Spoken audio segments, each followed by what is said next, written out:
Welcome to Nerd on Nerd with me, Jack Kempster. And me, Liam Underwood, wishing you a very happy new year. It's 2017, Jack, and you know what that means? We're in the future. Well, no, it's the present. But It means we've survived the year of Brexit and President-elect Trump, and we're heading into a very exciting year of actually Brexit and actually President Trump. So, yay! a lot of people were complaining about 2016, saying it's one of the worst years they can remember, a lot of celebrity deaths. I think wait for 2017. I think this year is going to make that look like a warm-up. Oh, good. Well, that's a nice positive start to our wonderful New Year's episode, Liam. This is going to be a great episode where we look forward, we look back, and we just have a good old chat, good old laugh, and maybe we won't fall out. That's not going to happen. Do you know what else we're doing in this episode, Jack? Yes. We're talking about Pokemon Moon. Right, I did know that. Yep, so... I always get scared when you ask me things, because I never know... You can't tell where I'm thinking, can you?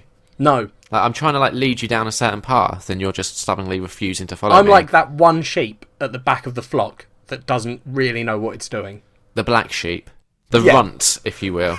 Yeah, I think more like the runt, because the black sheep always sort of makes me think of a cool loner. Nah, that's not what I think of. That's what I mean. That's kind of, well, okay. Anyway, doesn't matter. Okay. Let's just say, let's not look at my Pornhub history. Jesus Christ. So... Catching up with Jack and Liam. What have you been up to? It was my birthday. Oh, happy birthday for whenever that was. I know, of course. It was towards the end of last year. Still accepting presents, if anyone wants to send me anything. I don't think anyone does. No? No. No, probably not. I've got one more year left, and then that's it. Are you 29? Yeah. Man. Yeah, one more year, and then it's all over. I mean, obviously you're not 29, you're like 229. But I see what you mean. Yeah. But, it was a nice little day. I went out with my family and got some Thai food, so that was good. Did you sit in your wheelchair and get a blanket put over you while you had a little kip in front of the fire?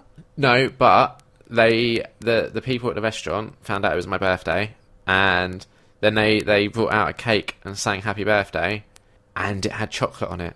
Oh, God, right, yeah. And I haven't forgot that you don't like chocolate.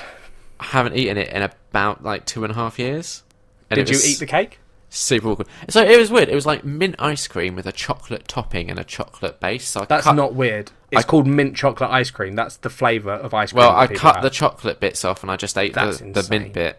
It didn't taste great. You should have just eaten it and seen. I don't like chocolate. Why would I eat it? You said it's been ages since you've had chocolate, so you don't know. Yeah, I don't like it. Don't want it. Anyway. You used to love it. This is the thing. It sounds like I'd understand if you hadn't, if you tried chocolate. I'm allergic. When you were 3 and hated it, and then maybe tried again as a teenager and were like, oh, chocolate. But you ate so much chocolate at uni. And then I developed an allergy. I don't believe you. Yes. You don't just develop. You've developed 2 allergies recently. It's starting to be unbelievable. What was the other one? Your dog allergy. That wasn't developed. Well, it was getting worse. Yeah. No, honestly, I was eating so much chocolate that it was just bringing me out in all this fat, and I just thought I had to stop. That's not an allergy, but okay. I see what you mean. Then it was Christmas. Yeah, did you do anything, major on Christmas Day? No, not really. Just nice, relaxing, chilled. It was nice. How was yours? Yeah, mine was good. Yeah? Did you get drunk? Yep, got drunk Christmas Day, got less drunk Christmas, Boxing Day. Yeah. Even. Then, did I get drunk again? Well, not till New Year's. Okay. How was your New Year? It ended with so basically, when the place I go for New Year's is with some family friends. Okay. My mate Mikey, who's there, he made an alcoholic punch, which, honest to God, tasted just like apple pie. Ugh. So I was in a good way. Oh, the thing is, when you say that as a drink, that doesn't sound good. It didn't taste of pastry. Okay. But you know the taste of apples when they're cooked in an apple pie. Yeah, quite sweet. Yeah, it was like that. So I was like, oh, that's quite easy to drink. And then I was like, oh, what did you put in this? And literally, the way he makes these alcoholic cocktail things is he just pours a bunch of shit in. Okay. So it was horribly alcoholic. I had 4 glasses. He kept coming over and being like, yours is empty, have another one. Then we did shots. Then I was drinking beer. Then we played beer pong. And then I was sitting on a sofa with all my family singing karaoke Yeah. around me. I couldn't focus on the screen, so Can we just pause pause for a moment, and I just want our listeners to just visualise this merry image of Jack sat with all his family on a sofa, just singing karaoke, drunk. Like, that's just such a touching, wonderful, beautiful that's what we do. image. Yeah, I know. It's like the image of a perfect, functional family. Oh no, we're horribly dysfunctional. But I just want us to have that snapshot in mind. Carry on. I then stood up, walked to the toilet, and vomited in it. Right, okay. So you ruined that. And then when I came back, people were like, I went, I was just sick. And so, like, it was one of those ones where, you know when you're so drunk and you feel just so terrible? Yeah. You're like, I've got to be sick. I went and did that, and then I felt incredible afterwards. I was like, I feel so much better, I can talk to people again. So you were back on the alcohol? No, because I came back and they were like, you're really pale. And I was like, well, I feel a lot better, but I'm going to have a glass of water. And then we went home. Oh, okay, so you ruined the night. I didn't throw up until, like, it was 2 a.m. when I threw up. Yeah, and you're like, I've thrown up, let's go home. No, I've thrown up, and then my dad was like, oh, well, we've just booked an Uber. Okay. I was like, cool. That sounds nice. Do you remember what my plans for New Year were? You were celebrating your mother's birthday. Yeah. In the same pub you were in last time. Yeah.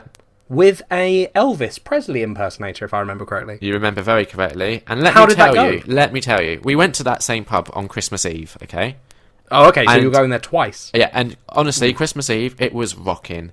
There was, like, a good mix of ages, but it sort of, I'd say, swung predominantly more towards the younger crowd, like, sort of my age, maybe a little bit younger. Made me feel... So the middle-aged crowd, Liam, let's not undersell it.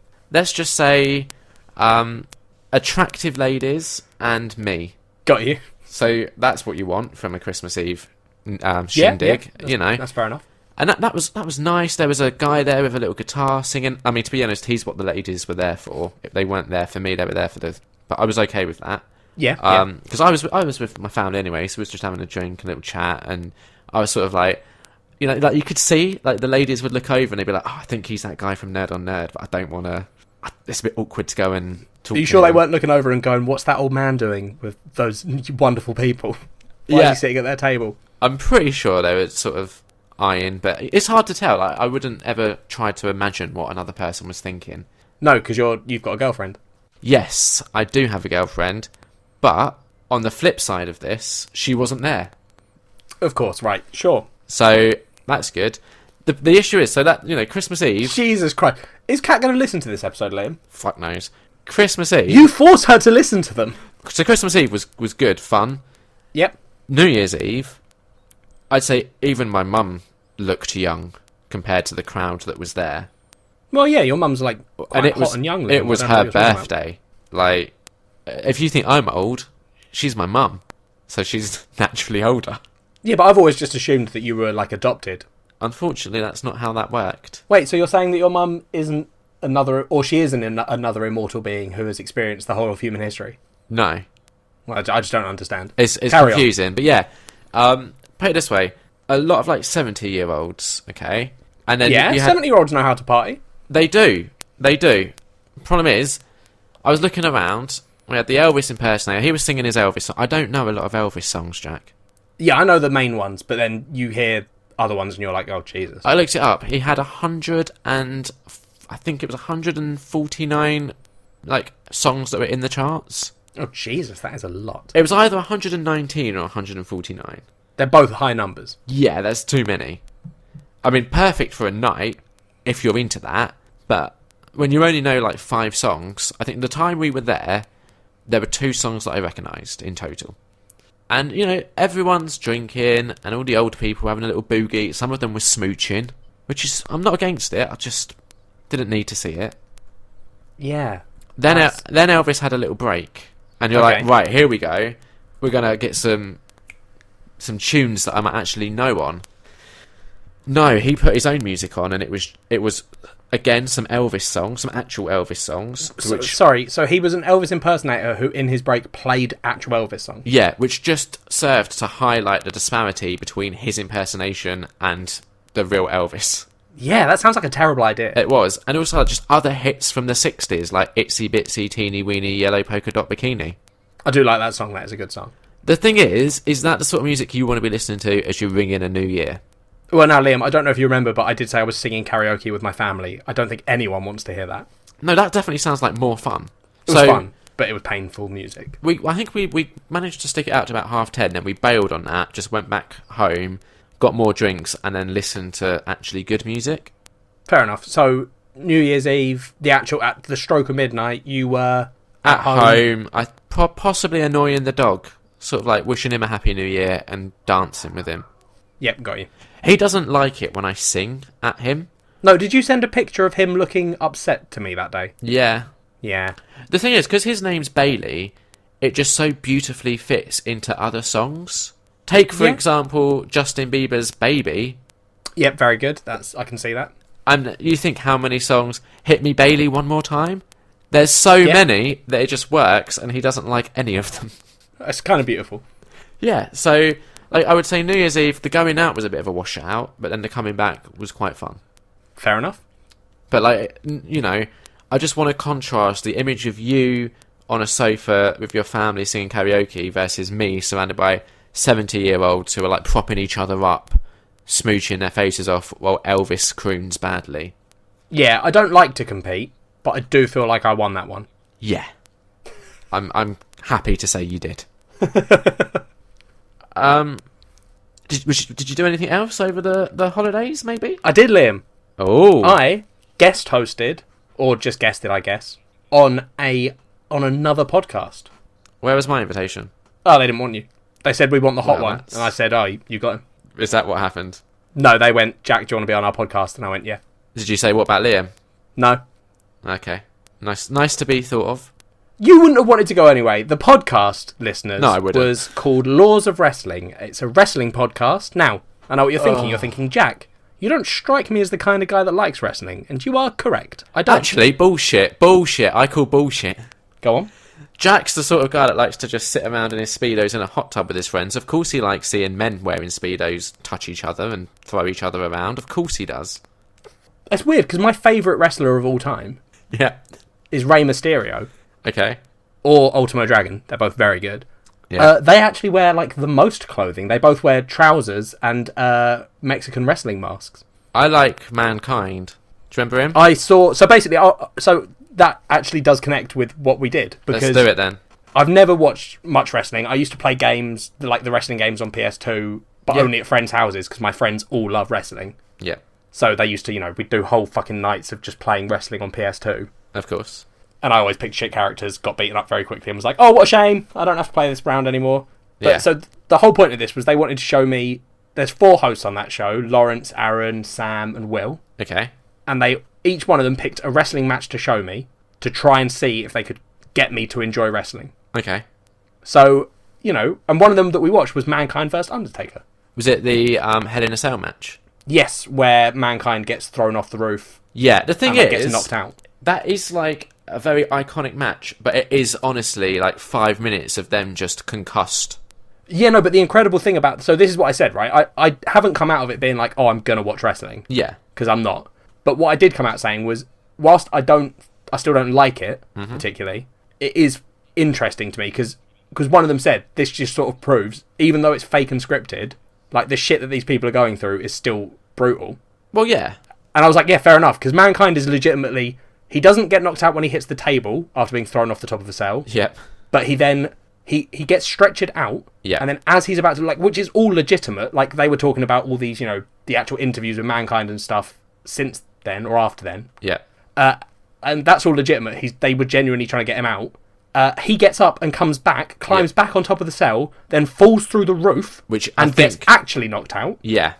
And I was like, oh, okay, well, that's the end of the match. No, they then continue to wrestle after he wakes up. Yeah. I don't know if it's that match or it's a similar one, where the story I've heard is afterwards, he's like in the back room and like the medics are working on him, and he's asking, did I use the pins?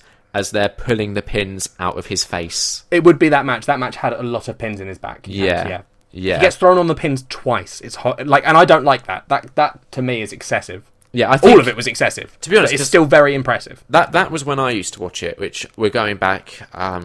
It was over 10 years now. Yeah, and I think that was like what they called the Attitude Era. So you had like Mankind, Stone Cold, The Rock, all those sorts were kind of coming up at that time. I think from what I've heard from like people who are still into it, they've massively toned that down now and made it a lot. It's a lot less violent, but that's because it can't be violent nowadays. I think they've made it more like child friendly. It's because I've seen like a couple of recent matches like that. I think I was at a friend's house once and they had it on. Yeah, and like I don't know about child friendly. I get what people mean because it's less bloody and less brutal stuff, but I don't think it's particularly it's not aimed at children. I don't think. Still. No, it is basically a soap opera for men. Not. No, because it of it is. Yeah, some of it really is. Well, the whole point of it is the matches are to like kind of fix feuds and stuff and storylines that are ongoing. Yeah. So the way I've always looked at it is you have all the soap opera bits and it just every story ends in a fight, basically. Yeah, so it's basically a way for men to watch soap operas and then go, nah, man, I watch it for the punching. Yeah, exactly. But that's fair enough. But I mean, you can equally say, like, when you read, like, the weekly superhero comics, they're equally, like, soap operas for, like, nerdy guys. Yeah, but Liam, I unabashedly watch Bachelor, so... Yeah, no, that's true. That's true. Watching anything. Yeah, exactly. I mean, neither of us have any shame. No, not at all. But yeah, so there was one other match in there. So they'd all pick these 4. Yeah. If you want to find out more about my opinions on wrestling and whatever, go listen to where can they find it? If you just Google Laws of Wrestling podcast, they used to be on SoundCloud, but I think they're just going YouTube now. So if you go to YouTube and search Laws of Wrestling. Laws of Wrestling. Okay. LAWS of Wrestling. Yeah. You should be able to find it. So if you want more Jack Kempster without the better half, then that's where you can find him. I think annoyingly, there was one bit, right? Yeah. That they cut in the final episode, but they said they might post it as like a separate short video, and I hope they do. Okay. Because it was maybe the best thing in the whole night, which is when they were introing the show, my friend Lawrence was saying, oh, so, doing the whole promote Nerd on Nerd thing. Yeah. And was like, oh, so yeah, you guys like talk about games, right? And I was like, well, no, we talk about like films and TV shows. And he was like, oh, right, yeah, like unconvincingly. Yeah. So I just turned around and went, oh, it's all right, Lawrence, I don't listen to your show either. And it was the best. Like, I've never been that quick with a comeback. Well, and we were all laughing, and then they redid the intro, and I was like, no, what? You've got to leave that in. I don't care that you don't listen to our show. Yeah. Like, I think it's funny. Yeah, that would have been good for them to... I mean, it was just the way he said it. It was like, it was all just slightly off of what we actually do. So I was like, yeah. But, I mean, maybe they'll listen to this one since we're pimping them out so heavily. I think a couple of them might listen, maybe. Okay, well, in that case... sorry I love the rest of you. It's just Lawrence who's a dickhead. I'm sorry about what I said about wrestling. The thing is, like, I stopped liking wrestling at some point, and I can't pinpoint when. Or what the reason was. I never got to watch it as a kid. Okay. Like, I was interested in it, because I've always thought Undertaker was quite cool. Yeah. But I never got to, like, watch it, because we didn't have the channels to watch wrestling. I think they used to just show it on, like, Channel 4 or 5, on a Sunday morning. My mum was weirdly, like, anti-Channel 5 for most of my childhood. Oh, well, if you watch it on, like, a Friday night at, like, 9 o'clock back in the day, it was a little bit saucy. I think that's what it was. But then she would watch Home and Away. That's not saucy. I was like, well, we're watching this. Like, Home and Away... That's raunchy. Home and Away isn't saucy. No, but I mean, like, it was like, oh, you can't watch Channel 5 because it's, got stuff you can't watch. Oh, but they show Home and Away on Channel 5. And then we'd watch Home and Away, and I'd be like, well... Well, that's called hypocrite. I love you, Mum. I like your mum as well. I've never spoken to her, but I think we'd get on. No, I'm sure. Yeah. To be fair, I think you probably would get on with my family, yeah. Yeah. So is that it for catching up with? Yeah, I think so. I think that's everything I've done. So now we're going to do...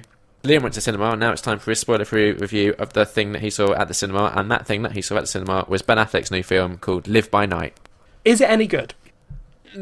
Okay, so Ben Affleck's directorial efforts so far have been pretty damn good, to be fair. Yeah. This, I would say, is his first misstep, if you will. Like, it's not outright bad. Okay. The issue is, I didn't really enjoy, like, the first hour of it. It's a 2-hour film. Okay, so that's half the film that you're not particularly invested in. So it's based on a novel by Dennis Lehane. I might have said that wrong. That's fine. It happens. Go with it. And I think what's happened... Like, I haven't read the novel, but it feels like Ben Affleck hasn't been strict enough in kind of saying, this story strand doesn't need to be here. Or kind of, like, boiling it down to its essence or its, like, main focus point and, like, zoning in on that. It feels... kind of bloated and messy, especially in the first hour. By like roughly the midway point, this like character who's a member of the KKK gets introduced, and then it's like the film kind of finds its focus and suddenly becomes a hell of a lot better. Okay. So the second hour has moments that are really truly very good, but it's like it can't recover after the first hour. The acting's all good. Like Ben Affleck, I'm a huge fan of his acting, and I think he does a good job here. The other person who it's worth noting is Elle Fanning. Oh, okay. I know her. Yeah, she was in Super 8, which I think you like.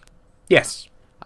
She was in another movie I saw recently called The Neon Demon, which is Nicholas Winding Refn, who directed Drive. Oh, okay. I thought she was really good in that as well. So I think it's kind of interesting seeing what sort of roles she's picking. And again, the role that she goes for here isn't exactly like a playing it safe. Like, she's 18 years old. Like, she's got that family name. You'd kind of almost expect her to like just rest on quite safe, easy picks. But she's going for more interesting stuff. Yeah, stuff that's a bit more challenging and a bit more like out of the box. So I kind of have to appreciate that. So she's good. Ben Affleck's good. Just it doesn't come together satisfyingly enough. And then, even though the second half is better, the end is really underwhelming. Okay. So it's like 2.5 out of 5, and I'm aware that is me being favourable because I'm a Ben Affleck fan. So, not one I'd recommend. No, I mean, I'm not a huge fan of like gangster movies anyway. Yeah, I mean, I should have mentioned what it's kind of about, but meh. I think people will know. 1920s, Prohibition era, Ben Affleck's a gangster, trying to, right some wrongs, I guess. Sure. Not worth seeing, though, so you don't really need to... No, there's no point me, building it up and being like, and it's really exciting if it's not worth seeing. No, that's fair, Liam. That is fair indeed. So that's, obviously with Christmas and New Year and birthdays and all that sort of stuff, that's the only film I got to see, unfortunately. Well, I made a change this week, Liam. Okay. This week, last 2 weeks. Yeah. And I went and saw a film as well. Oh? I went, Liam, to see Rogue One, finally. So I reviewed that on the last episode? Yes. So... You weren't a huge fan. I think I said... upset everyone on Twitter. I said 3 out of 5. Yeah. I said... Not a huge fan. I said Revenge of the Sith was better. Yeah. Come on, Jack, tell me why I'm wrong. You're wrong because it's a good film. Is it, though? Yeah. Okay, tell me why. Because it's an enjoyable... I don't know what your problems were with it. Oh, I think I covered them in the last episode. It's not the best film ever. No, it's not. You're right. It's not the best Star Wars film. It's very average. No, it was good. It was enjoyable. I left being like, oh, cool, awesome. I'm glad they did that. Really? Yeah. Okay. I mean, there's a lot of hope in there. Why? Just in the film, there's a lot of hope. Right. And, obviously, if you enjoyed it, I'm not going to take that away from you. So I don't want to kind of come along and be like, well, here's the reasons why it's not very good. You enjoyed it, and that's... I think you're wrong. I want to know what it was that you specifically enjoyed. Okay, fair enough. I enjoy getting more of the universe of Star Wars filled in by a film. Yeah, I think a book could have done that. Do you know what else could have done that? Yeah, and I've read... Liam, you're talking to the wrong person if you're going to try and say, well, you could have just read a book. Because I fucking have, mate. I've read a lot of the Star Wars Expanded Universe books. But do you know what else did that? The opening crawl in A New Hope just explained everything you witnessed in that film in about 2 sentences. Yeah, you're right, Liam. But do you know what else would have explained... you could say that for A New Hope. You could go, well, why was there a film made about it? Because they could have just gone... Princess gets Data to Rebel Alliance. They got Death Star. But what you're missing there is that the film is actually good. Yes, as is this one. Well, they have interesting characters. Do they? K2SO is the best droid of all time. I love him. He was good, but I think I said in my review last week that he was the highlight. Yeah, that's fine. I'm saying, just because you like something doesn't mean I can't like it. No. I know that we're used to arguing with each other, Liam. No, I mean... I'm saying we agree on that point, but you said interesting characters as if there was more than one. Yeah, there were. Okay, carry on. I really like I can't remember the fucking names of them, but the dude who's clearly got Force-sensitive powers but isn't a Jedi. The blind guy. Yeah, and his mate. His mate's less interesting, but he's interesting. Yeah. That's 2. Yeah, I mean, I liked the baddie, not Darth Vader. Thought the Darth Vader stuff was unnecessary. It was, yeah. Until the final bit. I just didn't need that middle bit where he makes a stupid pun. Oh, That's the thing. I mean, I don't think this film. We've got to be careful because we don't want to go into spoilers. Oh, okay, yeah, true. But that was terrible. He makes a terrible pun. I don't think that's a spoiler. No.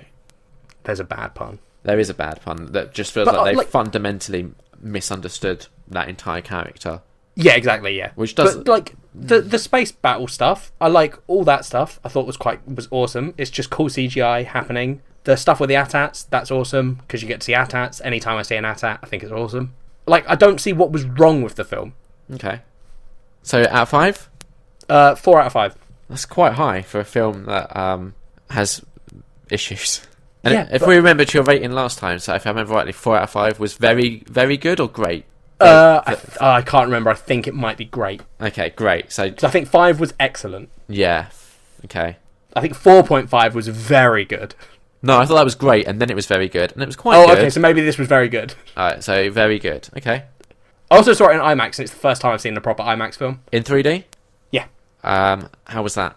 Incredible. Like, IMAX is genius. I know, I saw Jungle Book in IMAX 3D, and was really impressed by it, but every time I suggest a cat, let's do an IMAX 3D, it gives me a headache. Why would I watch a film if it's going to give me a headache? It's like... Has Kat seen IMAX 3D? No. Because that was, like, legitimately... I'm used to watching, 3D films, and you always get some, if you tilt your head too much, you get crossover because it's using the non-powered glasses. Yeah. So you get a little bit of crossover. That's why you're getting a headache, because the 3D's slightly off, right? But IMAX, because it's using those powered ones that literally just flick each lens up and down, effectively. Yeah. Or on and off. There was no bleed across from the images. It was the best 3D I've seen. Yeah, it's done really, really well. Yeah, honestly, it blew my mind. Yeah. And the screen is so big. Yeah, it is. It's really good. The sounds are so loud. Yeah, they are. It's incredible. Yeah, okay. Well, so that's the good thing about Nerd on Nerd, I guess, is you can get 2 different opinions. One right and one less right. Yeah. So, we'll let you decide I'd say one wrong, that goes. Quite frankly, but less right is fine. Yeah. I get that you want to, take a lesser blow. I was more just sort of giving you an olive branch, to be honest. You take your olive branch and shove it up your ass. I'd rather not. Highlights, Jack. We mentioned at the start, we're going to look back. Let's look back at 2016, shall we? Year in review. What were your favourite Nerd on Nerd moments? I liked the bit where I was funny. What bit was that?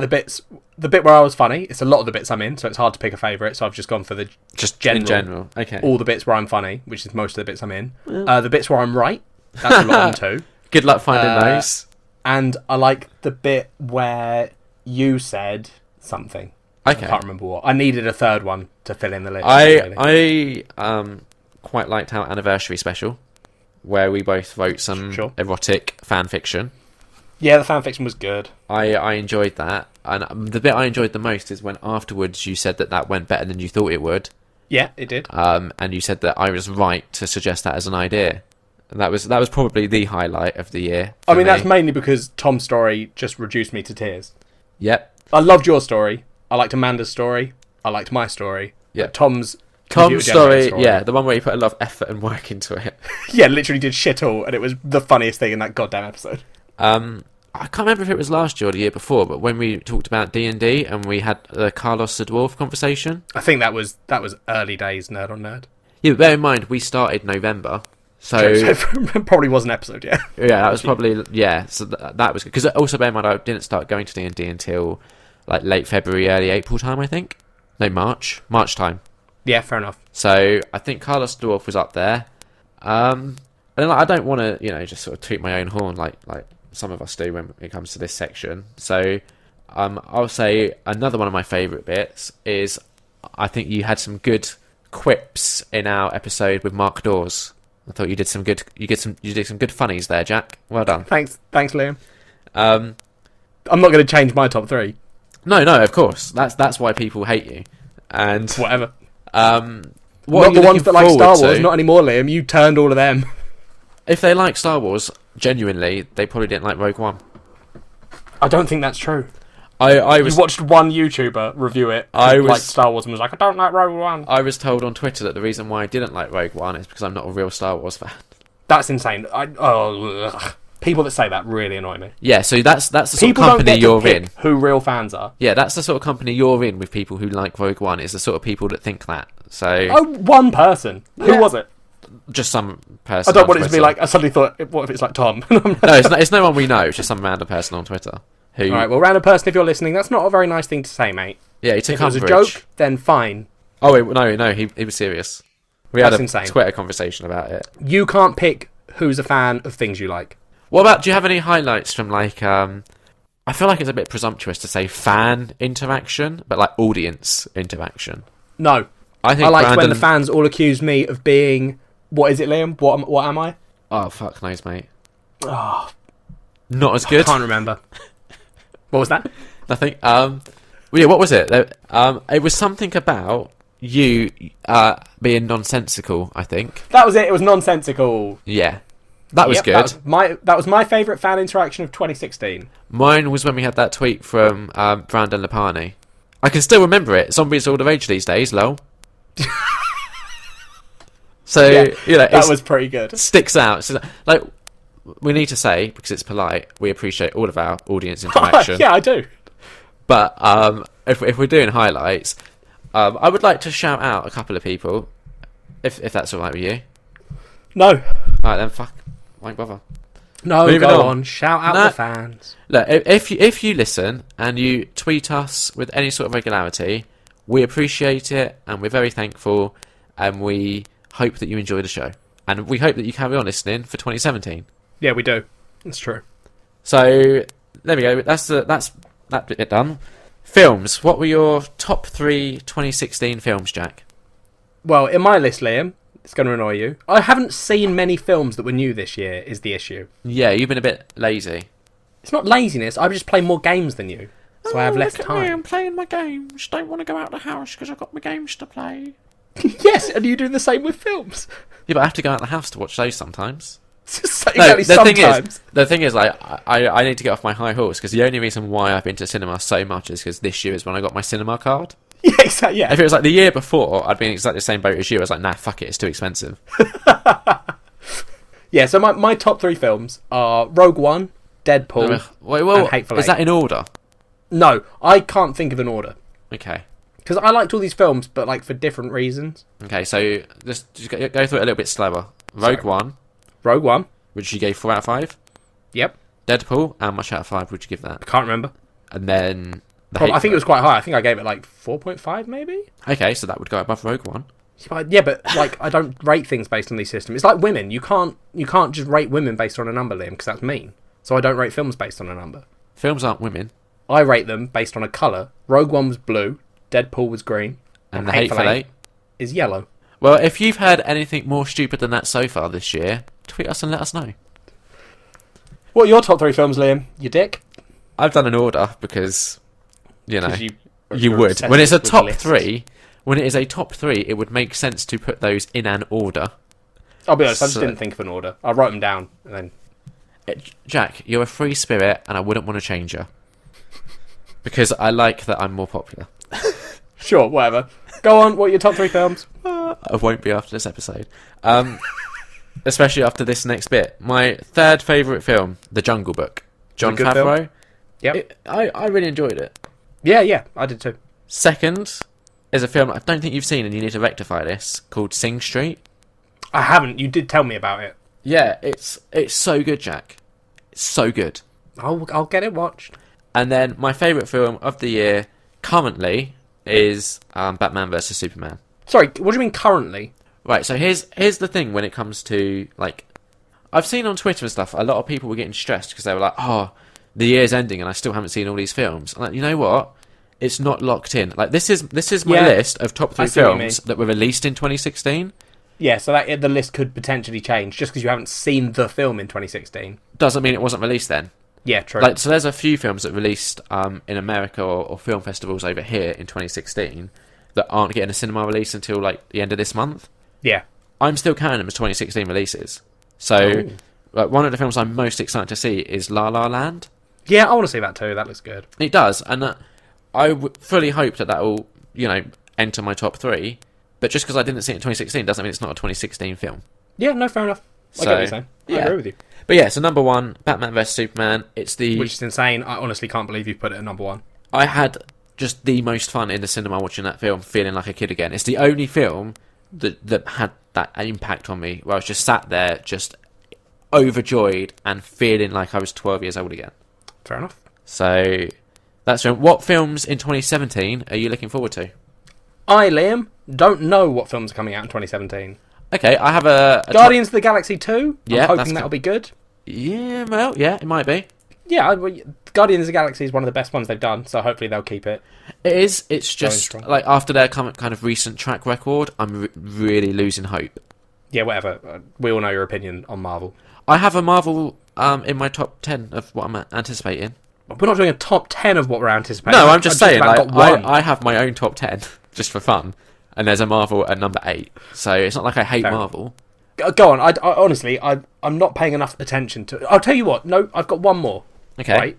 Yeah. I wasn't excited about at all Yeah. until I saw the trailer when I was watching Rogue One in IMAX. Okay. Right? Yeah. It's Dunkirk. That does look good. It looks fine, but the trailer had not appealed to me particularly. I was like, oh, it looks good, but Okay. I'm not like excited. It's got Harry Seeing Styles that in an it. IMAX screen with the audio going, honestly, blew me away. It was I incredible. think that will definitely be an IMAX trip. Yeah. Oh, I really want to go see it in IMAX now. Yeah. I mean, just to see Harry Styles that big on screen, right? Not really that, no. It was more when they're sitting in the Spitfire engines, and because the sound systems are so good, it feels like it's vibrating, and you're legitimately like, holy shit. Okay.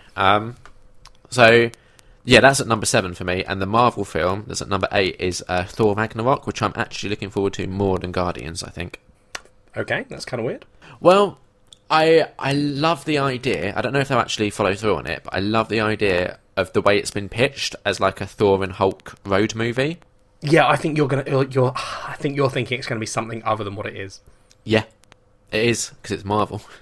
No, just because you're insane, but carry on. What are your actual ones that what's top of your list? Okay, top of my list, number 1, Baywatch.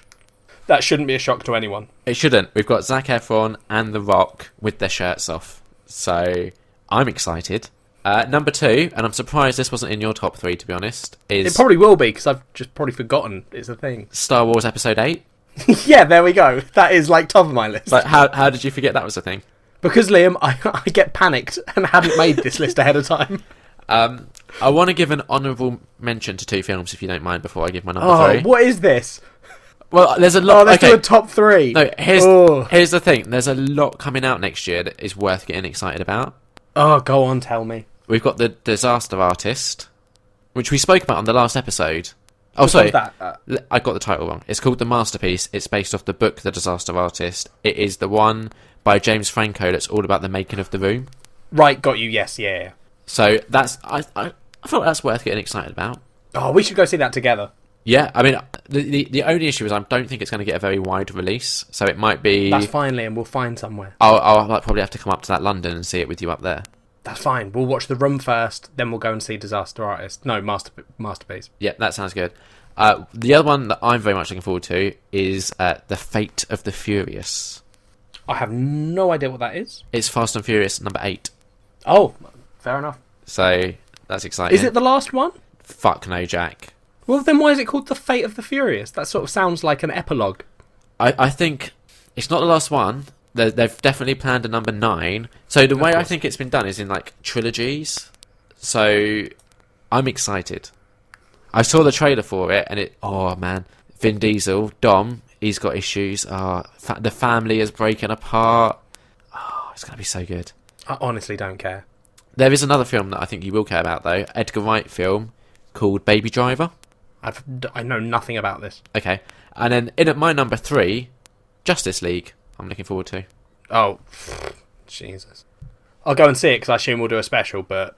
Well, we have got Wonder Woman first, so I think my excitement for Justice League will either increase or decrease based on how Wonder Woman goes. We'll see. I really want them to do Wonder Woman well. I feel like... Also, that's bullshit. Because DC will fuck you over with Wonder Woman, you'll convince yourself you loved it, and then you'll just be more excited for Justice League. I enjoyed Suicide Squad. Or so you tell us. Why would I lie?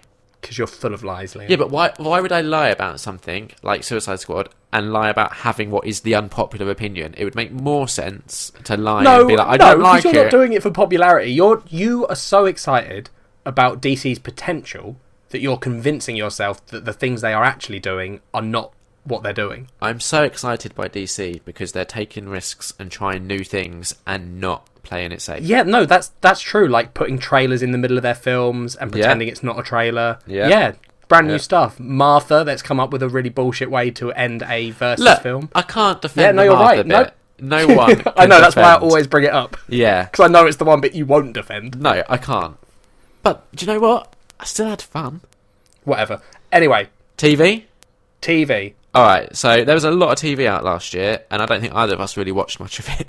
No, it turns out, looking through the list of what was released in 2016, we missed a fair amount. Yeah, like The People versus O.J. Simpson got a lot of rave reviews. I didn't even know that was a thing. Okay, moving on. That's what I mean, Liam. Like, alright, so what was your top 3 TV order in fucking coloured or whatever it is you're doing this time? No, I'll do it in top 3. Are you going to conform? Yes. Alright then. I think, Liam, that at number 3, it's got to be Westworld, because I haven't finished the series yet, which is mental. But that's because me and my dad are watching it together, and he's not as into it as I am.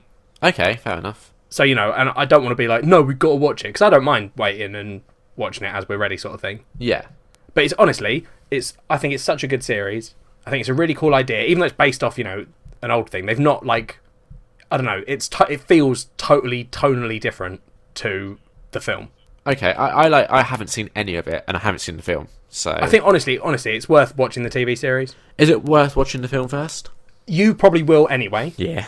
Because that's what you do. Yeah. But I watched that film and loved that film for it being like a camp sort of cheesy... Not camp or cheesy, but, because it's so old, there's some stuff in it that you're like, really? That's what we're doing? Okay, interesting. But, like, it's a good film. I found it a really fun watch. And then this TV series is, like, just actually, like, deep... thinking exercise almost. Okay. Like, do you know what I mean? It's not like that, but it's like Game of Thrones where you're trying to like unravel plots and stuff. Yeah, I've heard it's got mystery to it, but it's not as infuriating as Lost. Yeah. No, exactly, it's not. It doesn't feel like it's a mystery that they're deliberately not answering. Yeah, okay. It's like a mystery that you're very clearly you're following a path that is leading to the end of the mystery. Yeah, got you. So that's my number 3, but only because I haven't finished it, so I can't, say whether it will be finished on a strong note. Then I think Game of Thrones number 2. Okay, and what happened in Game of Thrones, because we did a whole special on it. So yeah, I've got no idea, mate. I don't remember. I just remember that I liked it. There was that really cool battles episode. I mean, there's sort of one of them. Oh god, no, the battle episode was bad. Maybe Game of Thrones is going to get knocked off this list. Why wasn't the Game of Thrones the battle was the when the bastard fought the North, right? Are you talking about that? Yeah. Because I had loads of issues with that because of all the tactical decisions they made. Do you remember? Oh, fucking hell. All right, carry on. Do you remember on. I had that huge issue because it wasn't tactically correct? Why is it in your top 3 then? I don't remember. At number 2 of all things. What else happened? There must have been other good scenes. What, Tyrion met Dany? Yeah, that was good. Yeah. Yeah, no, there was loads of good stuff. It was just that one scene that it's not even like I had issues with it. There were just some tactical mistakes that were made in the combat. Okay. Like, it was still a good series, and I really like Game of Thrones. Okay. At number 1, Liam, Stranger Things. Good choice. Like, it just missed out on my top 3, but I can't fault you for including it. No, that's fair enough. I just really liked that whole series. I thought it was really cool. Yeah. No, it was. I love all that weird extra dimension shit. The Upside Down. Yeah, I hope that season 2 kind of builds on what they've done. Yeah, I think that's the thing, because it's only had the one season. It's one of those shows, like, I think most shows have it, where you watch a first season and you're like, that was good, but where do they go from here? Easily go tits up. Like, I can sort of see stuff that they've set up where I'm like, oh, that would be interesting in season 2. Yeah. And like, oh, that's a cool idea, I hope that's where they're going with it, sort of thing. The thing is, they could very easily mess it up. I think they had the choice at the end of season 1, where they could have just wrapped it all up and just been like, this is it, done. But they very deliberately made the choice to have a couple of things by the end left unanswered for a, and it wasn't like, sometimes there's things that are left unanswered and you can live with it, but these were like, no, these are questions that that they're going to come back and answer in a later. 100%. Yeah. So what I mean is I hope that when they do come back in season 2 to answer those questions, that the rest of the story around it can like be as good as season 1 was, basically. You know what would be quite interesting? Literally, I've just thought of this. Okay. Right, would be if they did a sort of Stephen King thing with it, because you know, like how in It, you've got the story when they're kids, and then the adults. Yeah, that would be quite interesting. I don't think they will. No, what I kind of like the idea of is that, and again, they've already said they're not doing this, but it was that season 2 would take place in the same town, but would be a completely different story, and just you might see like characters cross over a little bit. Oh, that would have been quite cool, yeah. Yeah, I really like that idea. But again, I feel like they would have had to kind of close off certain questions. Yeah, exactly, yeah. So, and I think they've said that season 2, obviously with the kids aging, they're going to have to set it like a year or so after the events of season 1. Yeah, which isn't necessarily a bad thing. No, I would rather they do that than just try and kind of like make the kids look younger or something. Yes, because some shows do fall into that trap. Yeah, and it never goes well. I'm only 14, and you're like, well, you're being played by like a 25-year-old. Yeah, exactly. Yeah, so what are your top 3, Liam? Alright, so all 3 of these I've recommended to you throughout the year, and... Have I watched any of them? No. Cool. But who's surprised by that? Me. I'm shocked. I'm not. Go on, what's the top 3? Hit me with number 3. In at number 3 was a show on Netflix called Love, which stars Gillian Jacobs. Mm-hmm. Do you know who she is? Nope. Britta from Community. Got you. Yep. It was written or created by Judd Apatow. Oh, okay. Yeah, it wasn't like a mind-blowing show, and it took me a couple of episodes to kind of get into it. Like, I think we discussed it on the podcast before, and I was saying how the first episode, I had like a real issue with one scene in it, but the rest of the show was so good, and it's the sort of show that I'm really excited for there to be a season 2. Yeah, fair enough. So it's definitely a sort of show that I would have liked you to have watched. Yep. In at number 2. In at number 2, a show created by and starring Will Arnett, who is Job in Arrested Development. I know who Will Arnett is. Well, I mean, come on. You can see why I explained it for you. Oh, yeah, no, 100%. But I like doing that. I like knowing the occasional person and then getting annoyed when someone thinks they have to tell me. So it was a show called Flaked, and I remember just watching the whole season, and throughout I was just like, I could never get a grasp on like the tone of the show and what it was they were going for. Oh, yeah, I do remember you telling me about this. Yeah, but by the end, that's kind of what I really liked about it. Like, the fact that each episode, I just didn't really know what I was getting. Like, yeah, it was just so good, and it's such a just brilliantly acted show. Like, Will Arnett gives such a good performance. I'm so happy that they got a second season, because I think it was a little bit risky at some point, because I don't think the show did particularly well, which is crazy. I think it just didn't find an audience for whatever reason, and probably because people like me who watched it and loved it would recommend it to people, and then those people just didn't fucking listen. In all seriousness, like, I think it might be getting harder for shows to get the audience they used to get. Like, you get stuff like Game of Thrones, which gets a huge following, but then, was on Sky or whatever. I think Netflix originals. But the other thing to bear in mind is Game of Thrones, to get to the following it had now, I think the first, 2 seasons went by with a relatively small fan base. Oh, did they? I always assumed they had quite a big following at the beginning. I didn't jump on board until season 3. Like, I was aware of it, but it was only around season 3 that I started noticing it getting talked about a lot, where I felt like, oh shit, I'd better check this out. I think that's true, but I think it was still a large-ish following. I think they had a decent following season 1 and 2. Because I know, Breaking Bad, for example, I know that you don't like it, but that, again, the first couple of seasons just went by unnoticed, and then about season 3, 4, people started paying attention. Yeah, fair enough. So I think the issue with these Netflix originals is, one, there's so much content out there now that you think these shows are actually competing with shows like Game of Thrones that have had those 3-4 years to build up that fan base. Yeah. So, because they're not immediately getting massive numbers, the concern is that they're not going to have the chance to fully develop. Yeah. Because weirdly, there was another show, it didn't make this list for me, but was a Netflix original that I hadn't seen any advertising for. I just randomly found it on there. Yeah. And it was called The White Rabbit Project, and it's the 3, Mythbusters. Yeah. It's the 3 other people, not Jamie and Adam. Yeah. But Carrie, Tori and Grant. Yeah. And it's they've got this Netflix original where it's not the same as Mythbusters, but they're doing a lot of, like, they do quite a few builds and stuff. And I was like, started watching it and was like, this show's incredible. How have I not seen this? Yeah, I mean, I've never heard of that. So again, no, that's what I mean. There's like this weird, Netflix has this weird, sometimes I don't think the stuff's being advertised properly or in the right way. I think they're kind of relying on word of mouth. And yeah. The issue is someone like me will watch it, will try and spread the word, and no fucker will listen. Yeah, it's a shame. It really is. Maybe they need better spokespeople. I don't think that's the problem. I think it might be. Then my number one favourite show would be the second half of season 6 and the first half of season 7 of The Walking Dead, because that all came out in 2016. So I can't believe I didn't put them on my list. I think when you finally do get around to watching it, you're going to feel very silly that you haven't, that you're not in a position where you could have put it on your list. I think it's very apparent that I have definitely watched them. Okay.